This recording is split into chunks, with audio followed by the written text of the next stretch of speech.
It's time for the beer radio you've been looking for. This is the show that dispels myths, tackles the toughest topics, and makes no apologies for geeking out on beer. Hosted by two guys that drink before they think. Jamil Zainasheff and John Palmer. This is Brew Strong.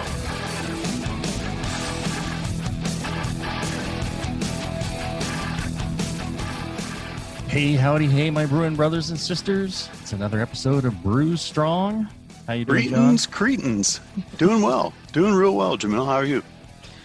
I'm hanging in there. You know, there's a pandemic going on. I don't know if you heard that.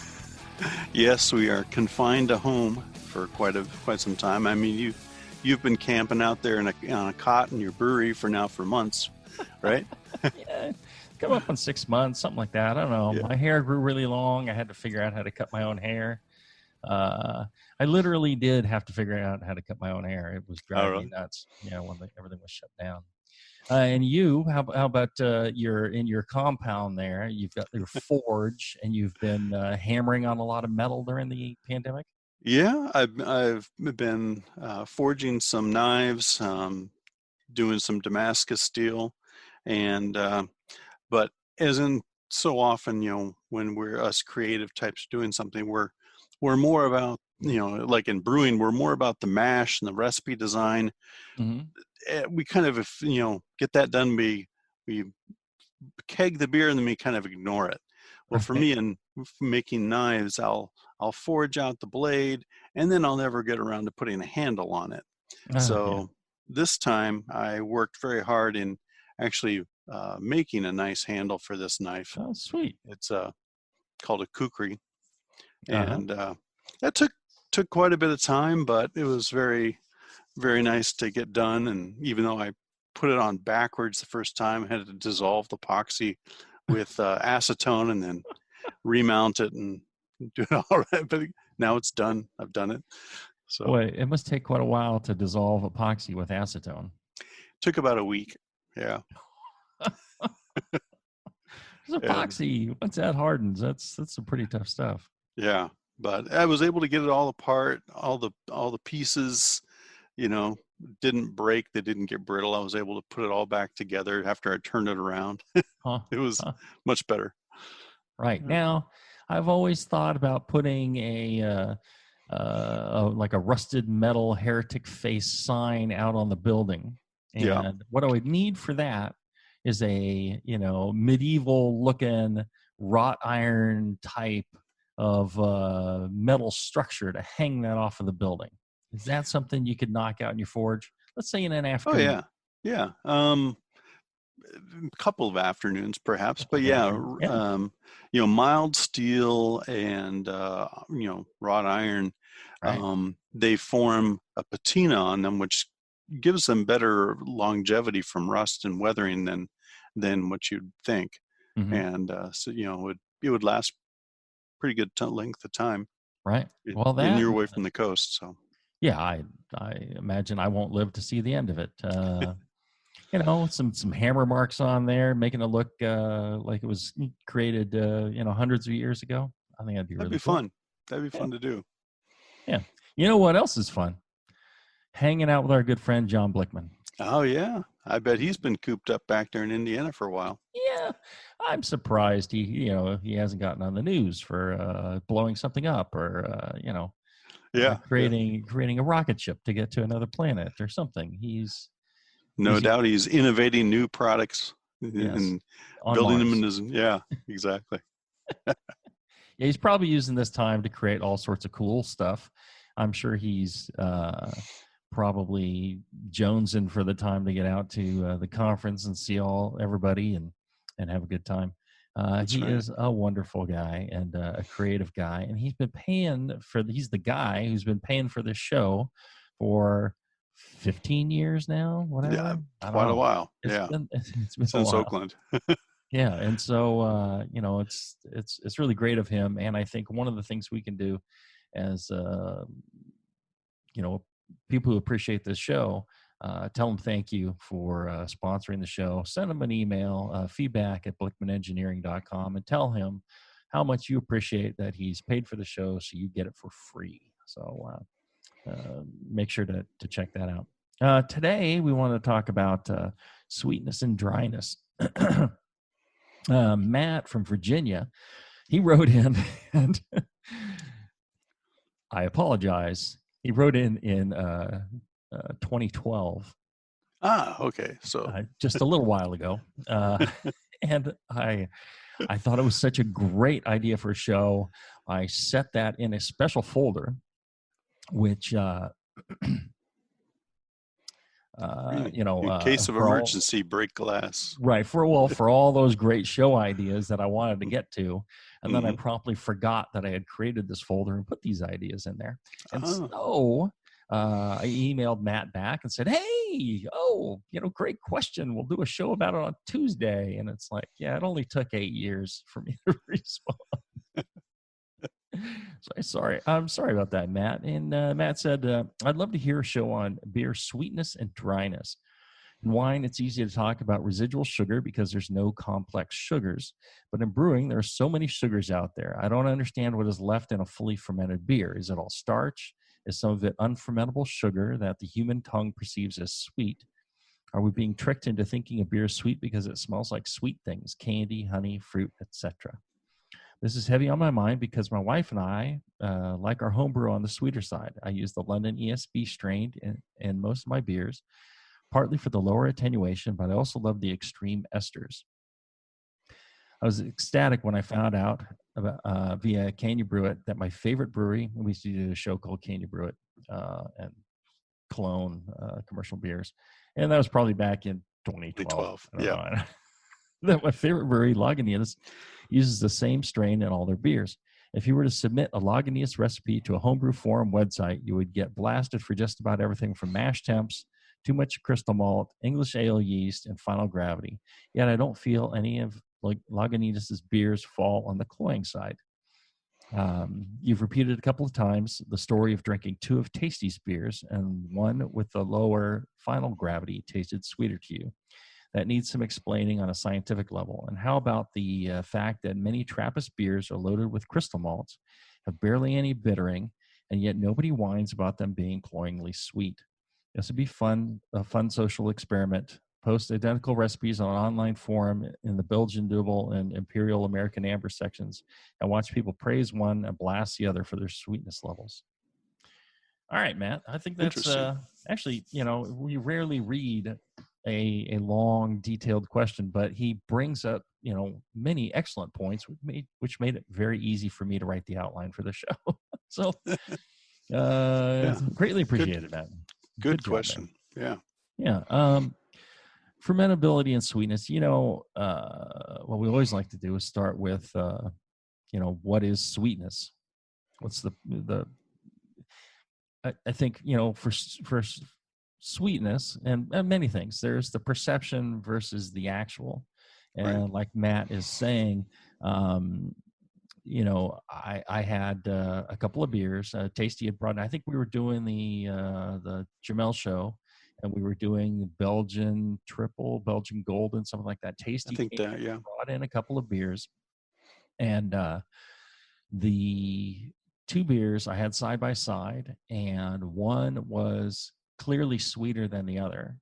Yet that was the one that finished, I don't know how many points lower in gravity. Tasty was, he's like, well, I brewed this one to be drier, but it's sweeter. And, I imagine, like Matt is suggesting, you can have a beer that has a lot of fruity or candy-like characteristics to it that might trigger a memory or a thought, or sometimes somebody smells something slightly floral, they think, oh, soap, it's soapy. It's like, well, soapy is different than the floral fragrance you often find in soaps. The same thing for sweetness, fruitiness, right? John, have you ever experienced that Oh yeah, dichotomy of something sweeter but should be drier? Yeah. And I think you have to think about, what is, where does sweetness on your tongue? It's a particular set of receptors, and ethanol, alcohol, tastes sweet to the palate. Mm-hmm. And so, just looking at, Tasty's beers as an example, with a higher alcohol concentration in the lower gravity beer, maybe the same bittering level between the two beers, the one with the slightly higher alcohol may end up tasting sweeter because of that higher alcohol content. That's Right. one possibility. Mm-hmm. Mm-hmm. The And then there's other compounds that can also taste sweet. There's protein compounds that can have a sweet taste. And, familiar with many of the artificial sweeteners on the market. Um, don't know how relevant those are to beer, but that was. But some of the dextrins are typically not sweet tasting, but then they have flavors associated them with well that may be interpreted by your palate as being sweet. Mm-hmm. So I think there's a lot of room for uh, perceiving enhanced sweetness, even with less sugar or lower Right. gravity. Right. Yeah, and even a fullness, a beer that has Yeah. a bigger mouthfeel. Oftentimes, people will say, "Oh, that's sweeter," and that isn't necessarily the case. Sweetness. It's very, very difficult in beer judging and just beer appreciation to be able to clearly say, "Oh, this is sweeter." I'm separating that out from, for example, the hop bitterness. Mm-hmm. I think especially in Belgian ales, they will lean on the alcohol sweetness and alcohol bitterness balance, and the kind of drying effect also. As you exhale on a Belgian and being fully attenuated, most of the Belgians are very fully attenuated. And using that example of a Belgian double versus, American IPA, the thing about American IPA is you don't tend to use a yeast that attenuates quite as much as a Belgian strain. So Right. that's part of the difference.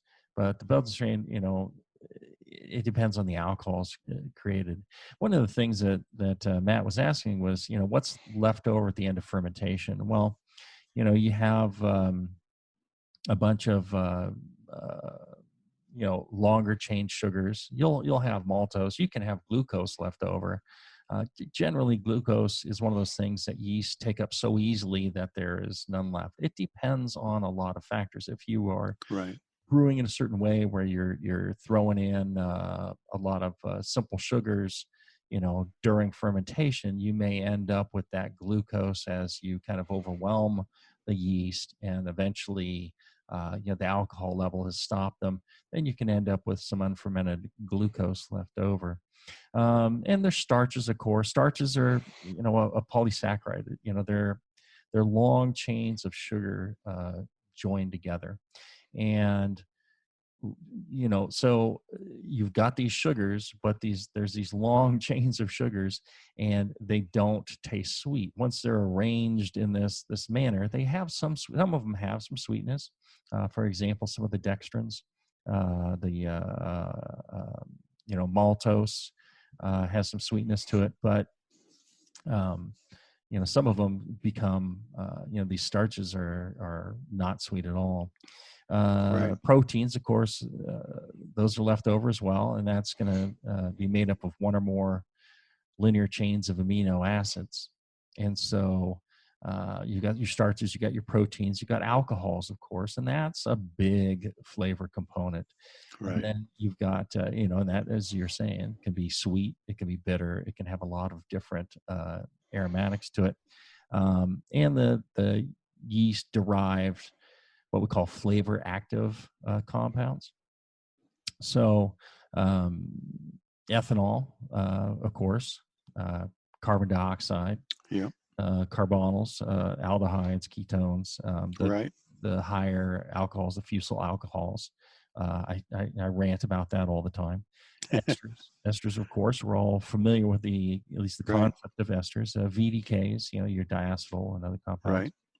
Right. There's fatty and organic acids that are left in there, and sulfur compounds. So you Right. always have all of those compounds in a beer. All those yeast derived. I mean, there's like 800 different compounds that are end up in beer from fermentation, and that's where a majority of your perception of sweetness is actually going to come from. Yeah. The alcohol and all these other yeast active flavor compounds. Well, you bring up the esters, and I think those are a very important component in perceived sweetness because, these esters are very fruity smelling. They depend on, the amount of them in the beer and your particular individual's association with those ester aromas that will, those aromas may trigger the perception of sweetness in their palate. Mm-hmm. Because so much of flavor is aroma, right? And there's Absolutely. that synergy between them. So, I think ester-derived sweetness perception is a factor, a big factor. Oh, definitely. And have you ever smelled something and you say, "Oh, that smells sweet." It's got a sweetness to it. Right. Without tasting something, you can identify something as being sweet or savory or bitter or harsh or something like that. There's just so many descriptors that you might put on something, and sweet is one of them. Sometimes it is you look at a cinnamon roll and you smell the cinnamon, and there's other compounds in there that perhaps come from the frosting or whatever that give you caramels, that you're thinking, "Ooh, that's sweet," and so you've seen it with your eyes, you smelled it, and then you're anticipating sweet as you bite into it. The same thing can happen with a beer where you're anticipating, oh, this style of beer is sweet. Oh, look at the color. Oh, look at it's, or I brewed it this way, so it's gonna be sweet. And so you do have that perception. One of the things about the thing with the tasty, when I tasted those two beers, I really didn't know which one finished drier. I didn't know I didn't know anything about the beers really, before I tasted them, and so I'm pretty certain that I was correct in my assessment that one was sweeter than the other. I didn't have like any preconceived notion as to which one would be sweeter. So I think that's there's a true, we need to let go of the the old wisdom where the beer finishes higher, it's a sweeter beer. I think that was back in the day when a lot of fermentations were incomplete, right? Yeah. And so you were leaving behind a lot of maltose. You were leaving behind perhaps some simpler sugars because people were not using adequate yeast. They weren't using healthy yeast. They were using, packets of dry yeast that sat on top of, malt extract cans for a year warm in a store. And then, or they were using, some bread yeast or something. And, they ended up with a sweeter beer. And so, and that, I'm sure that still happens to this day. People are getting incomplete fermentations. Yeah. But, you have to let go of the idea that a higher finishing gravity means a sweeter beer. It means a lot of different things, but not necessarily a sweeter beer. Right. Yeah. I mean, there's so many times judging in competitions, you'll pick up a beer and smell it. It's the first thing you do when judging. And sometimes you can smell the sweetness, but then science tells us, oh, you really can't smell sweet. Mm-hmm. Well, what you can smell are the caramel compounds and other compounds that we associate with sweetness. And so ergo it smells sweet. We then perceive it as tasting sweet. And then as we finish the beer, as we swallow and we experience the finish of the beer, maybe that finish is dry, or maybe it finishes, less dry. And that's where more of the actual sweetness comes into play. Right. But yeah, tasting perception, very complicated Well, and subject. yeah, you can smell, things that are sour. I mean, you can just Yeah, tell something sour from, whatever the organoleptic, thing is that, in your mind, mm, is sour compounds. yeah, And, it's, you don't have to taste your socks to know they're funky. right, right. So, but yeah, going back to our beers, our mash, we can adjust the residual sugars in our Hmm. beer Hmm. with our mash temps. We Right. can promote the either high fermentability or low fermentability. I did an experiment with that for a homebrew con. Oh gosh, back in maybe it was 2005.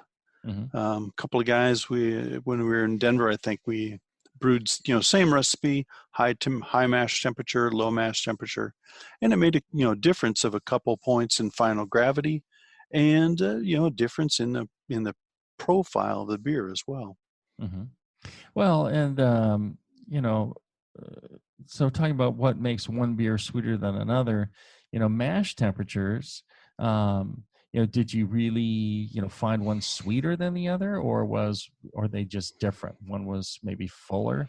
Um, Yeah, yeah, but uh, both of the beers were very well balanced. I don't remember there being, you didn't taste one and say, "Oh, this is sweet." mhm, It wasn't a Three Bears situation. right. But there was a difference in final gravity between the two, and the perception of the beer was one that was a little, a little, a bit sweeter than the other, Mhm, a bit fuller tasting. One of them was a bit drier. But right. we're talking about small differences there in terms of the balance of the beer was good. It Right. was just nuances of that. Mhm. Well, and I think when people say, "Oh, mash higher for a sweeter beer," yes and no. There's such a slight sweetness to some of the longer chain sugars. Longer than Right. maltose. Maltose itself does have a sweetness to it. It's less sweet than sucrose, but it's also generally flavorless. Doesn't really have a whole lot of flavor to it.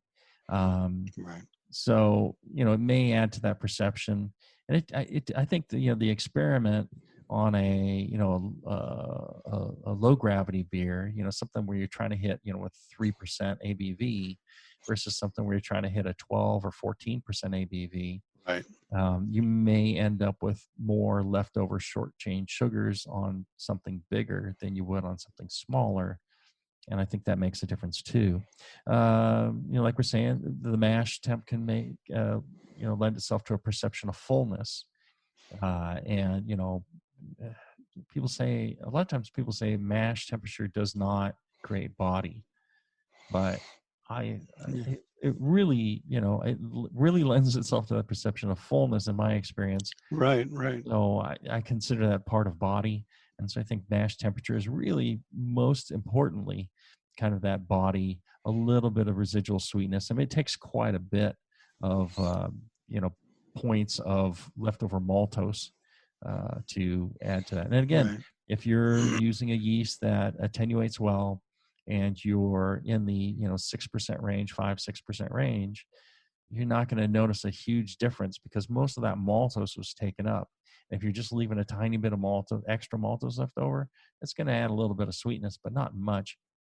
When it gets to those longer, raffinose and things like that, Right. there's Hmm. almost no sweetness to it at all. So that's where we're talking about the polysaccharides when they become much longer chain. It's the sweetness decreases. So mash temps generally are not controlling sweetness. We gotta kind of let go of that. I think Hmm. tiny bit. But yeah, but fullness and body, Hmm. perception of body, perception viscosity can have some effect as well. Right. And like we were talking earlier, that perception of the body, that fullness, is going to add to your idea that, the beer is sweeter as well. Right. Right. Right. Yeast strains. Now that's a big, part of what creates a sweeter beer or a drier beer. Right. One of the big things is there are hoppy strains and malty strains. And people wonder, they're like, well, why does this, increase the perception of hops or malt? It depends on, some of the compounds that the yeast produce. It depends on, how aggressively they attenuate different sugars. That has a major impact on sweetness. Right. A malty English strain versus a really dry, American strain or Belgian strain is going to, really change, those yeast-derived flavor-active compounds that we're talking about. And so you're going to get more esters or fusel alcohols or, some of those things that lend itself to the sweetness. Mm-hmm. Different strains, such as even your lager strains, tend to ferment maltotriose better than ale strains. So that's why we often perceive lagers, excuse me, as being drier beers than ales. Right.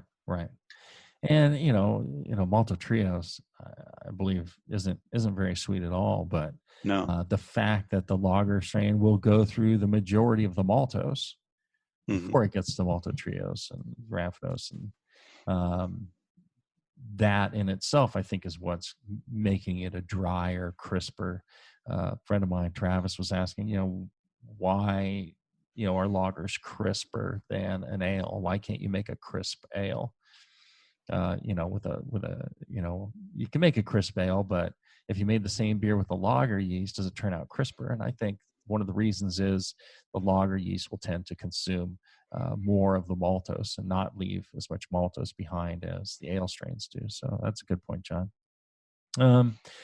Different strains are going to produce the different flavor profiles. The higher alcohols, 2-phenylethanol is, roses, sweetness, a perfume. And again, people kind of will associate that sometimes with, a sweeter, richer character. Esters, ethyl acetate, that's also got a sweetness to it. That's also, considered salventy or fruity. Right. One of those things that you get, in higher fermentations as well. 2-phenylethyl acetate, roses, honey, apples, also sweet, kind of sweet character to it. I often tend to confuse that one with acetaldehyde, because there is that apple note or that raw apple. Yeah. So, and then sometimes you can get the honey aroma as well from that, and I tend to associate that with VDKs. So there's different compounds that will create different perception in people's minds. Yeah, a lot of times it's very difficult for people to isolate. I had somebody that worked for me, and he was like, "Oh, this beer is full of diacetyl." Yeah, we brew a lager here, and we've got a lab, and we will test it, but we also like to, just do it by taste, and just taste the beer and see, and then we check it in the lab. And we're like, okay, we were right or wrong, VDK levels, and we're okay or good to package. And he would say, "Oh my God, there's a ton of diacetyl in this. This is unbelievably high." And then I'd taste it. I'm like, we were tasting separately. I'd say, "Yeah, it's good to go. We're ready to package. There's no perceivable diacetyl in here." And so we'd run it through the lab, and then it'd be below like 9.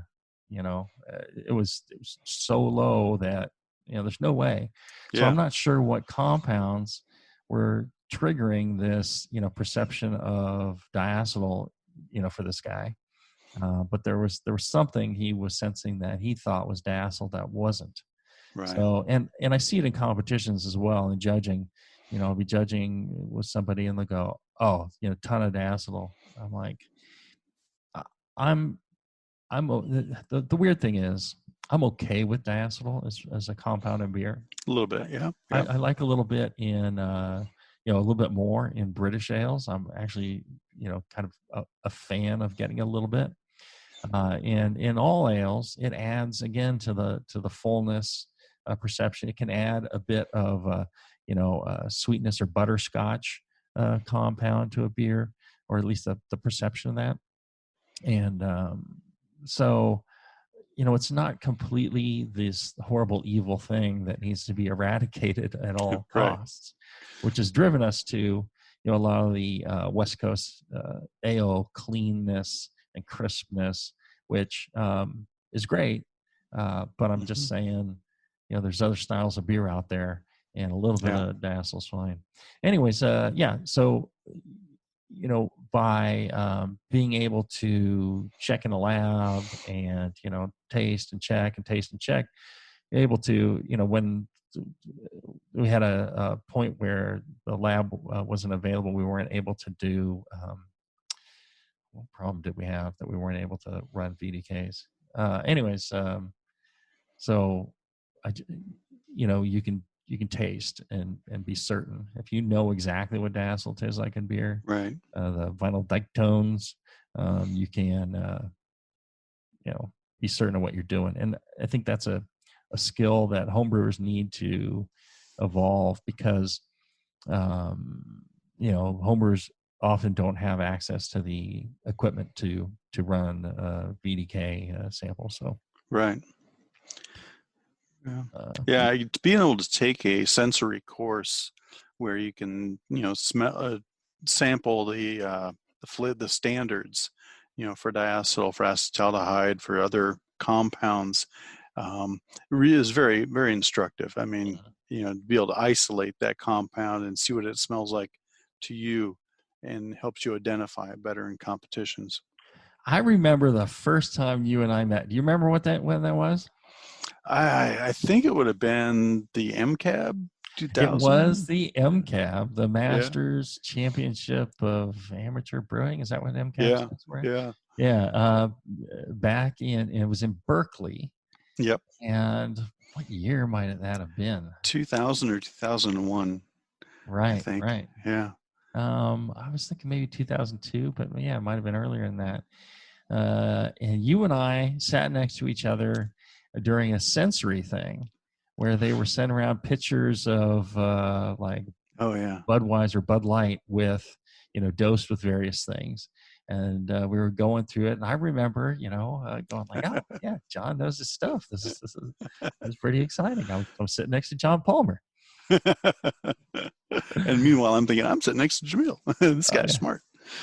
Yeah. And then, I still remember that to this day. That's where I got that story about, brewing takes Germans and stainless steel and all that. That was the Fritz Maytag thing. He also told a story about perception of, something, or the story behind something can change your perception. I keep harping on that.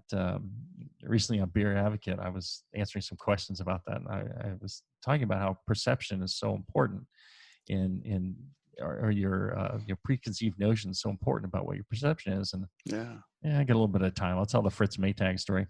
So he was there. George Fix was there. George Fix was there. I met George Fix for the first time. It's a great hero of mine. Yeah. The Fritz Maytag story. He was telling a story. He said, if you let's say I'm invited to dinner to your house, and it's up in the foothills, and I go up there, and with dinner you bring out 2 bottles of wine, and you say, hey, this one right here, it has received a very high score on whatever the wine point scoring thing is. It's 98 points, and this one here, it hasn't been scored. It's something I made myself.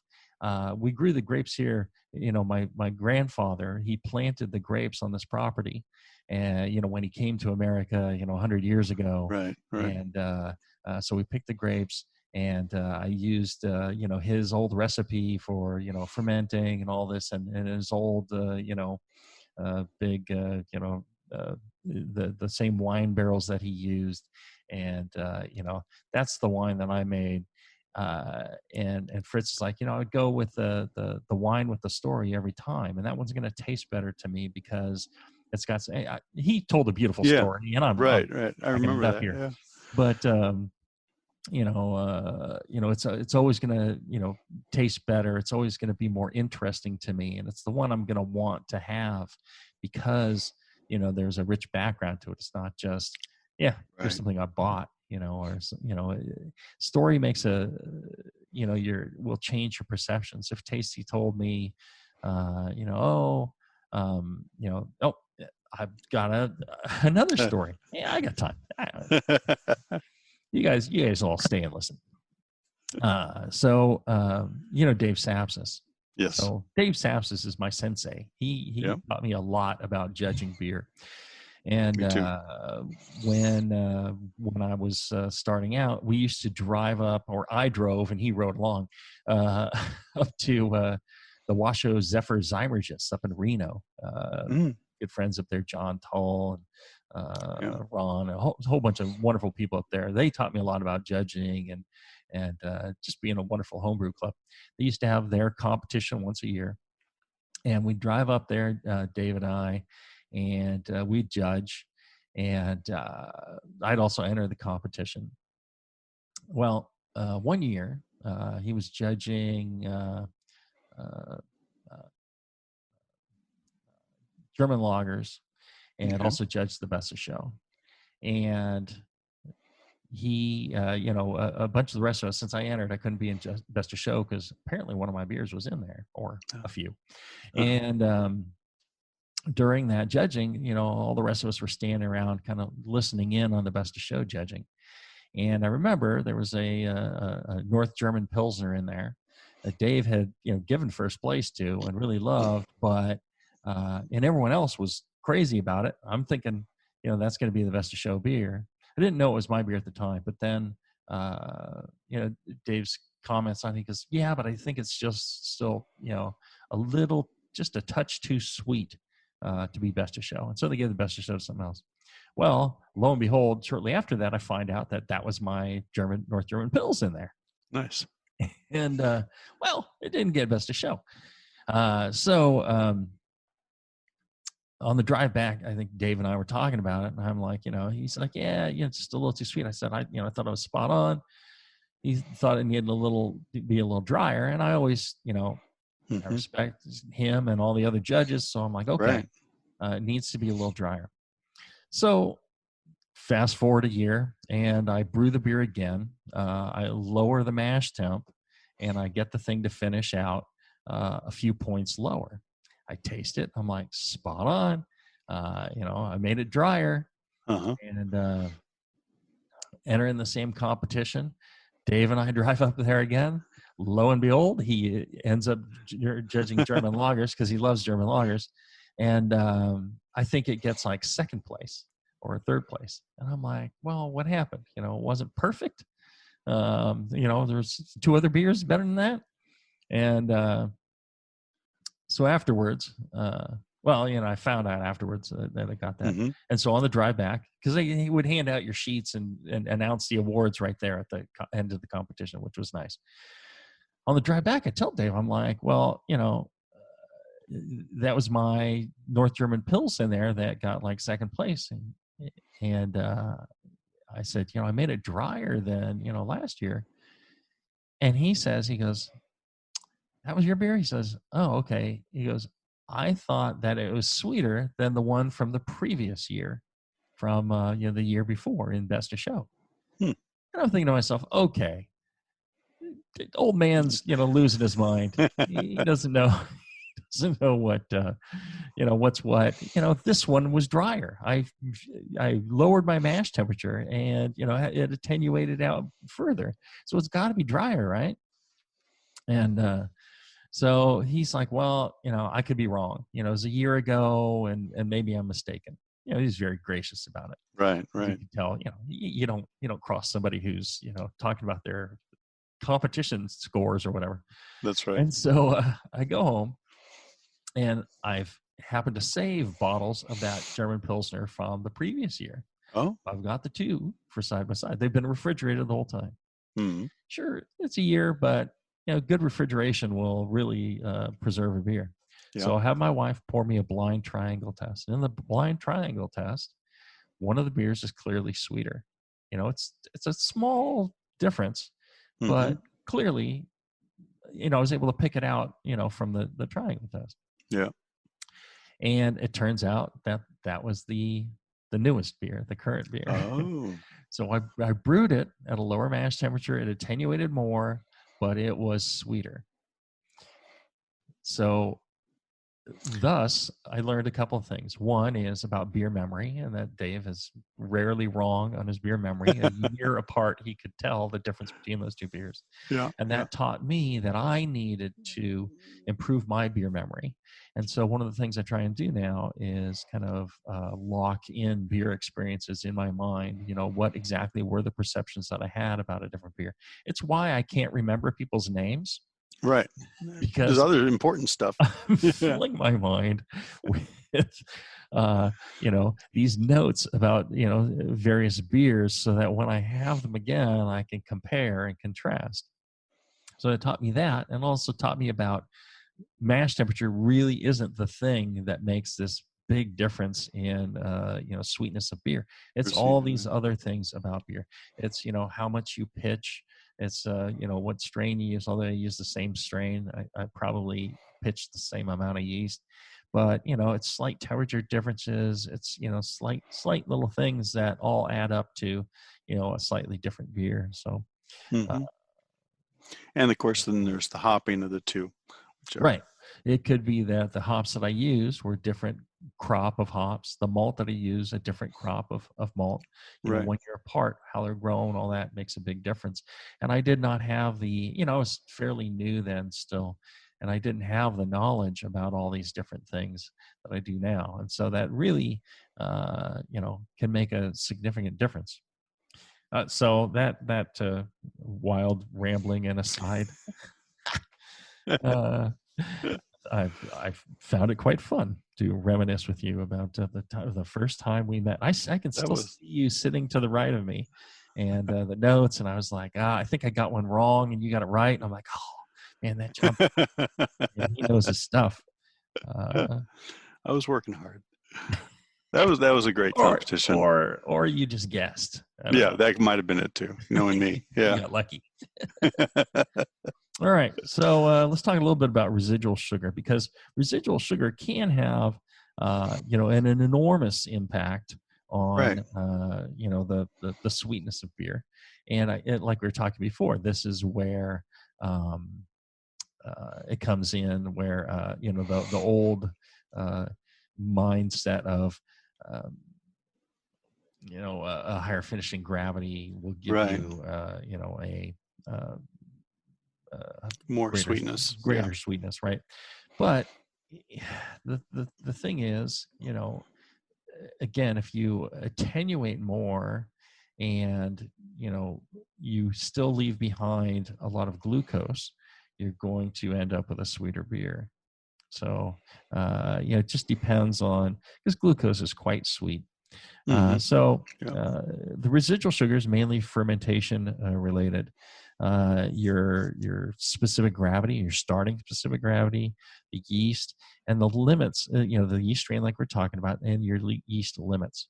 So if you're trying to push a beer beyond 15%, you're going to end up with some residual sugars. We did a beer 16.5% hazy IPA called Amnesia Juice. And we did that with Cal Ale yeast, or our hazy strain, or both. And Cal Ale yeast, they'll tell you it's like 14%, maybe 15%. And I've done some 15% beers with it before, so I just kind of wanted to see how much further it would go. And so we got to 16.5 pretty easy, but it started crapping out and leaving behind glucose, or the I guess the right hand form of glucose. We're using dextrose in it, which is, for all those reading along, Corn sugar. dextrose is really it's glucose. It's the right hand version of glucose. The left hand version of glucose doesn't ferment. The right hand version does. Yeah, dextrose, corn sugar, glucose, synonymous. All the same thing, right? Mm-hmm. Let's see here. Well, pitching rate. I mean, okay. Oh, pitching rate. Yeah, absolutely. Yeah, I mean that's going to affect your fermentation. Mm-hmm. It's going to affect the total yeast mass, the rate of fermentation. It's pitching rate. I think is definitely another factor to keep in mind when looking at what the perception of sweetness from a beer is going to be. Because fermentation temperature, oxygen, nutrients, all that stuff is going to kind of play around with, again, all those yeast derived flavor active compounds that we're talking about. Right. What you get out of fermentation is determined by the setup for fermentation. It's like, think about it like I don't know, golf shot or archery or whatever. It's the setup that determines where the arrow is going to go. For example, it's the bow, it's your stance, it's your draw, it's the angle, it's all that stuff. Yeah, there's some windage that comes into play, but you're trying to adjust for the windage. But it's that moment that you're getting ready to launch fermentation that determines where the arrow is going to land, and so where your fermentation is going to finish. You have some adjustment along the way, maybe with temperature or something like that, or additional oxygen additions, but generally it's the setup that determines how that's going to go and how sweet your finish is going to be. Yeah, Dr. Michael Lewis had a really good talk a number of years ago where he basically said if you're trying to brew the same beer, you need to have the same fermentation. Right. Right. Exactly. And you change one thing, different fermentation, different beer. Mm-hmm. Yeah, I harp on that here at Heretic. It's why I want pH readings every day, gravity readings every day, because that tells you that everything's tracking the same. Those are two easy things to monitor every day. That there you go. If it's doing the same thing, this fermentation as it did, the last 100 fermentations, we're good. It's going to be the same beer. And then adjuncts. Like I was saying, when we're adding, trying to drive 001 past up to, its highest level, right. We added, dextrose, and eventually you add so much that it's not able to finish. You've got that left over in the beer. Unfermentable sugars, like we talked about, the mash, all that. Right. That's going to give you some residual sugars, even if it's all maltose. If all the maltose doesn't get attenuated, maltose, it's like what, 2/3 of Swedish sugar or something like that. Right. And then that's going to have an effect, and the timing of those additions can make a difference. And malt related, like Matt was talking about recipes heavy in crystal malt. Right. Crystal malts do add in a bunch of unfermentable sugar, and it is sweet. Some of the sugars in crystal malt are fermentable. Any brewing software that tells you it's 100% unfermentable is incorrect. The same thing on some of the dark malts. Like that's how they make Sinmar. They actually ferment it. They get a tiny bit of fermentation out of it. Yeah. And that way, it's still rein Heizgebot to add Sinmar to your beer. Any crystal malts, unfermentable sugars, lactose. Actually got a bit of sweetness to it. I think it's sweet. It's got to be sweeter than maltodextrin. Right. Maltodextrin's tasteless. Yeah, tasteless and not sweet at all. And supposedly, what do people use it for? Adding body to a beer, something like that. Yeah, body. But I think there's easier ways of doing that, and that's mash temperature. I guess if you're working with extract only or something like that. And any other unfermentable sugars you might add will, of course, affect your fermentation or your perception of sweetness, right? Right. Any other thoughts about sweetness and dryness? Yeah, I think we've covered the main points. I mean, mash temperatures, ingredients, adjuncts, fermentation, all of those things, really play a role in the production of the aromas of the beer, and then thereby the perception of flavors of the beer. Certainly, different yeast strains ferment, even among ale strains, big differences in the fermentability, the types of sugars they consume, and the degree to which they'll consume them. As you say, there can be leftover maltose in the beer. There's going to be leftover maltotriose, which is a 3-sugar saccharide. Then you have maltotetriose, which is a 4-sugar saccharide that's generally not fermented, but and not really sweet. Right, and not really sweet. But again, it adds to that body, and it has a flavor that you would associate with sweet beers. Different yeast strains will ferment those sugars differently, and that will also affect the perception of sweetness of the beer.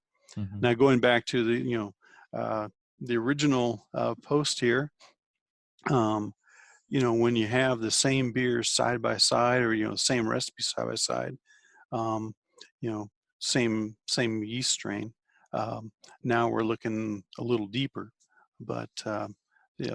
Well, and I'd say, when you're trying to analyze what the result is of whatever change you made, try and do it blind. Have somebody pour you a blind triangle test and see it, because if you get in your mind that something, like I was saying, I had in my mind that the beer I brewed was drier because I took those steps. That's right. If I had maybe taken a moment to think about it and try it side by side with the other beer, I would have realized that it wasn't. My preconceived notions that what I had done had made a drier beer is what got me into trouble there. And I think it's the same thing about maybe the Lagunitas beers. People hear that they use mash temperatures in the 160s, and they're like, "Oh no, that's really sweet." It tends to be really full, but not really sweet. So they, also attenuating well. So it's a balancing act. They use a lot of hops. They use a lot of bittering. Right. That tends to balance it as well. And then also it's the kind of alcohols. I can't stress enough. It's the kind of alcohols, esters, and other compounds you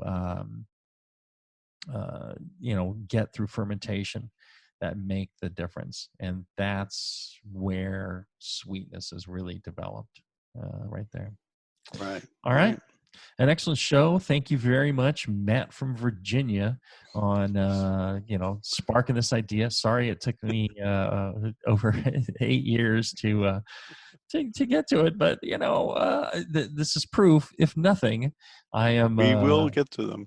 I am thorough, and we'll eventually get to every question. Like I said, we'll plow through that thing. And if you have questions for Brew Strong, you send it to brewstrong@thebrewingnetwork.com. And we actually do get all those emails. You get like a form thing back saying we can't, answer all these, emails with email, but we get them on the show, and we make sure that we're covering all those questions because we know how important it is to all of you.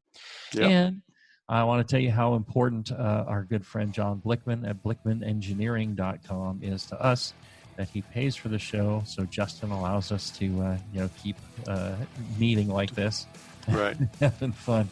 So make sure send him a nice email at feedback@blickmanengineering.com. And if you get a chance, check out the cool stuff that they got on their website. They're always innovating, creating new and useful and unique pieces of brewing gear. Anything from homebrew to professional. If you want to set up a even a production brewery, they're producing equipment of that size now. So check it out, give them a shot. Good people, and that's all you need to know. So thanks then, and until then, brew strong. Brew strong, everyone.